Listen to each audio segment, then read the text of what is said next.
धारणी विकास क्या होता है ये हम लोग जान चुके हैं, ठीक है।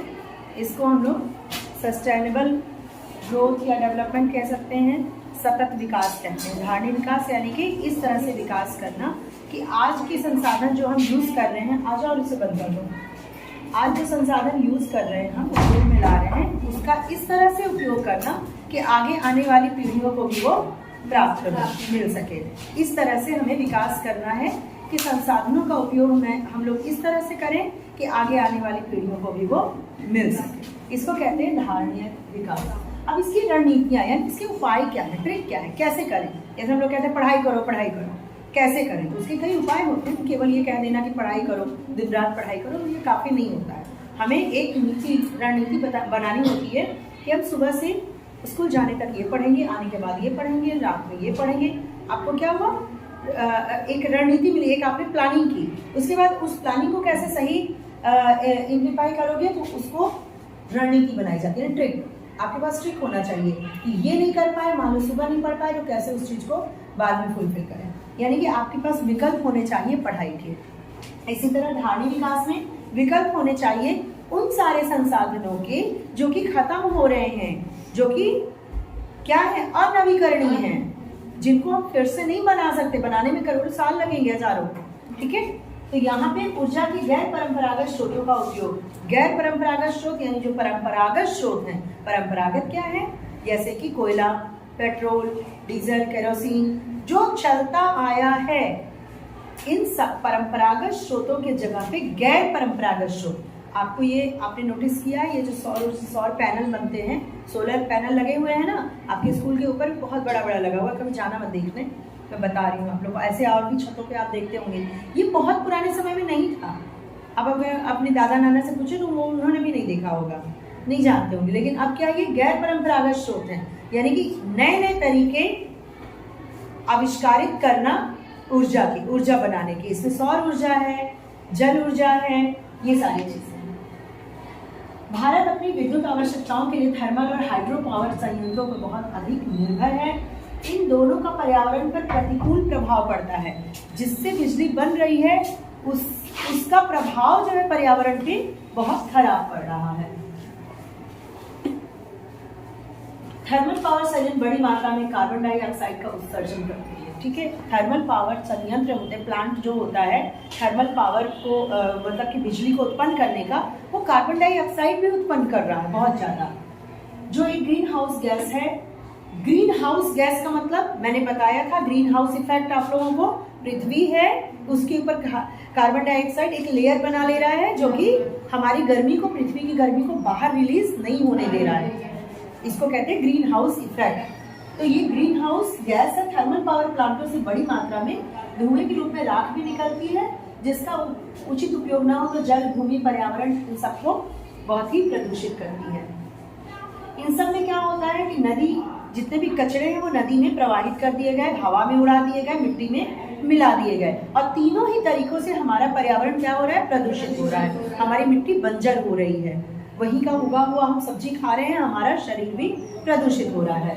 तो ये सारी चीजें प्राकृतिक यहाँ क्या है, सारी चीजों को उथल पुथल कर दे रही। वायु शक्ति और सौर किरणें पारंपरिक ऊर्जा के अच्छे उदाहरण हैं। हाल के वर्षों में इन ऊर्जा संसाधनों का लाभ, क्या नाम है, अनमोल सोनी, 11th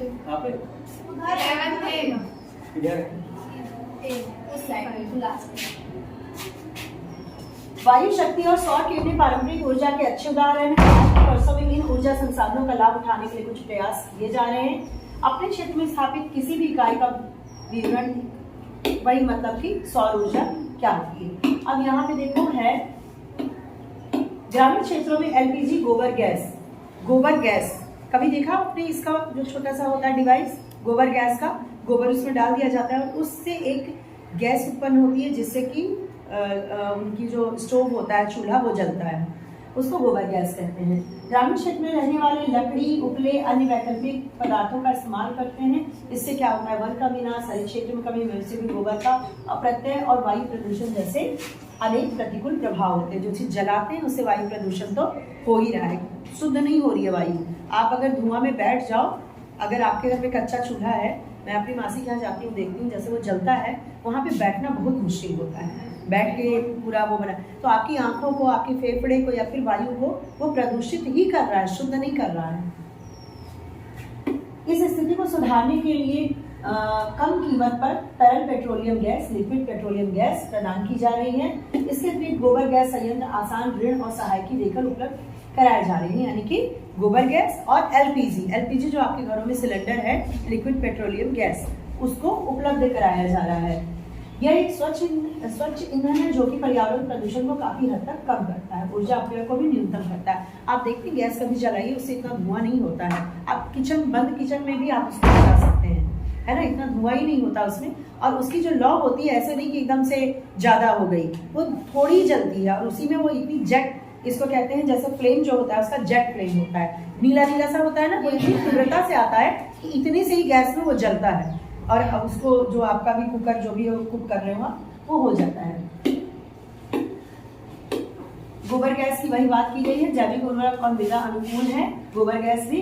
शहरी क्षेत्रों में उच्च दाब प्राकृतिक गैस सीएनजी जो आपके आजकल कार में, टेम्पो में सीएनजी का सिलेंडर होता है, उसको उसमें डाला जाता है। सीएनजी का फुल फॉर्म क्या होगा? उच्च दाब प्राकृतिक gas, compressed natural gas, compressed natural gas, compressed यानी कि उच्च दाब, उसको बहुत ऊंचे दाब में उसको सिलेंडर में भरा जाता है। आपका जो एलपीजी है वो भी कंप्रेस्ड ही है, वो उसमें लिक्विड के रूप में रहता है और बहुत, जब उसका रेगुलेटर खोलो, कभी खोल के देखो तो वो तेजी से देता है, वो उसकी आवाज भी आती है जो गैस निकलता है, यानी वो बहुत प्रेशर में उस चीज को देता है।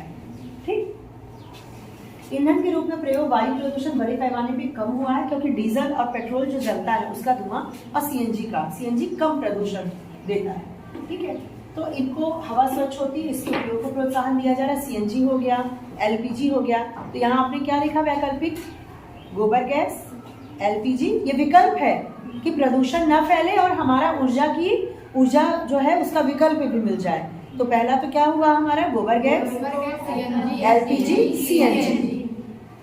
वायु शक्ति, अब वायु शक्ति यानी कि पवन चक्की, आपने देखा है बहुत, ये पहाड़ी क्षेत्रों में या जहाँ बहुत हवा चलती है वहाँ पवन चक्कियाँ लगाई जाती है बड़े ऊंचे ऊंचे पे। वो पवन चक्कियाँ चलेंगी किससे? किसके प्रेशर से? हवा के दाब से। हवा से जब वो चलेंगी तो नीचे का जो पेंडुलम है वो चलेगा, नीचे का मशीन चल पड़ेगा और उसके बाद उस मशीन से कार्य होगा, उससे बिजली भी उत्पन्न होती है। वरन दिशा है, नींद क्यों आ रही है? नींद नहीं आ रही मैम, अच्छा दर्द हो रहा है, चलो काम से सुनो, आंख का कम काम लो, आंखें बंद कर लो अगर दर्द हो रहा है।